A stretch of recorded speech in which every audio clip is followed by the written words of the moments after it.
The story begins in 1961 at the Van Wert Toy Company in Natchez, Mississippi, a seemingly thriving business known for producing dolls loved by many. But hidden beneath its successful exterior is something far more sinister. One day, Miss Kobe Ray Dellum, confident and well-dressed, pulls up outside the factory. She's there for a job interview and quickly touches up her lipstick before heading inside. The factory is bustling with activity as workers mold and package plastic dolls under the supervision of the meticulous and eccentric Mr. Samuel Van Wert. To Van Wert, dolls represent perfection, flawless, sinless, and obedient, everything he believes humans are not. When Kobe meets Van Wert, she's optimistic. She's overqualified for the job, but her enthusiasm quickly turns to unease when Van Wert coldly dismisses her, saying she's not right for the role. Before she can leave, Van Wert's silent assistant, Eustace, grabs her from behind, gags her, and drags her away. Kobe wakes up in a strange, oversized dollhouse.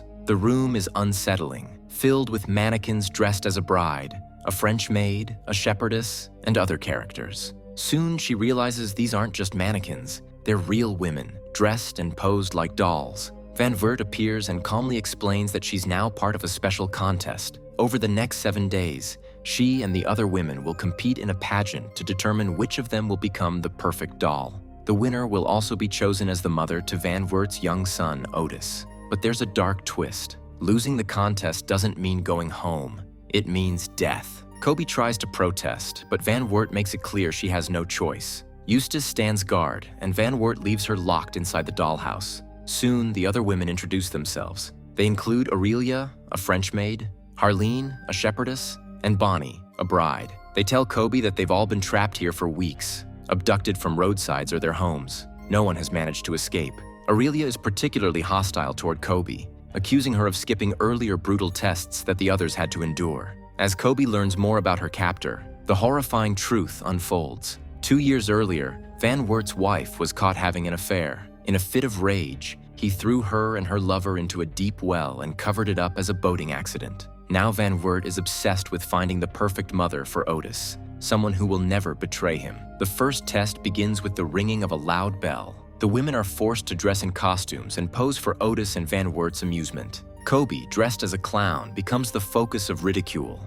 Otis, a quiet and serious boy, is unimpressed, even saying he hates clowns because adults wrongly assume children like them. Desperate to save herself, Kobe performs a magic trick using her secret telekinetic ability. She makes a toy truck move across the floor without touching it, catching Otis's attention. He demands to see the trick again, and for now, her life is spared. Later, back in their shared quarters, Aurelia confronts Kobe for breaking the rules by using her trick. But Kobe brushes it off, raising an important question. What happens to the winner of this contest? Will she truly become Otis's mother and live happily? Or will Van Wert have something worse planned? Aurelia doesn't care about the outcome. She just wants to survive. The next test is a race against the clock. Van Wert gives the women 1 minute to set a formal dining table based on a specific menu. The pressure is intense, and mistakes are costly. Kobe tries her best, but accidentally spills a glass of water. Ultimately, Faye, another contestant, makes the most mistakes and is declared the loser.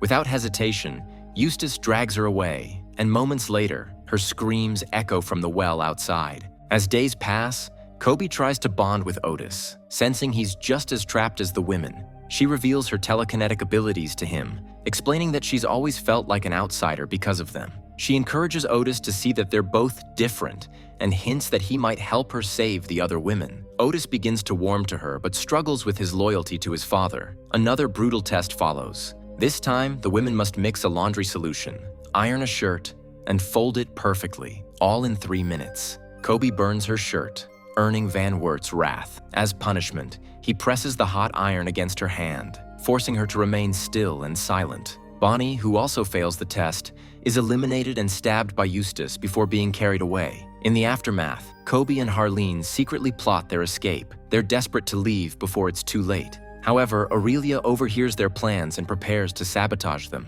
She sharpens a decorative pole and tries to stab Kobe in her sleep, but Kobe anticipates the attack and tricks Aurelia by dressing a mannequin in her clown costume. When confronted, Aurelia breaks down, admitting she believes the contest is rigged. Kobe finally convinces her to join their escape plan. The final test arrives. and Van Wert declares it will be about faith. The women are posed in costumes while Van Wert and Eustace prepare to evaluate them. Meanwhile, Kobe uses her telekinesis to help the group escape. She insists on taking Otis with them, fearing what Van Wert might do to him if they leave him behind. Unfortunately, their plan falls apart. Aurelia and Harleen are caught and killed, and Otis, torn between his father and Kobe, betrays her by stunning her with a cattle prod. Kobe wakes up strapped to a horrifying machine. Van Wert reveals she's passed the final test by sacrificing herself for Otis. He encases her in plastic, turning her into a living, mute doll, the perfect mother. But just when all hope seems lost, two witches arrive. They freeze Van Wert and Eustace in place and shatter the plastic casing around Kobe. They reveal they've been monitoring her magical abilities and came to rescue her. Kobe agrees to join them but insists on taking Otis. The witches destroy the dollhouse, burning it and Van Wert to the ground. As they leave, Kobe encourages Otis to start fresh, suggesting he use his middle name, Spaulding. Together, they prepare for a new life with the witches, leaving the horrors of Van Wert's world behind forever.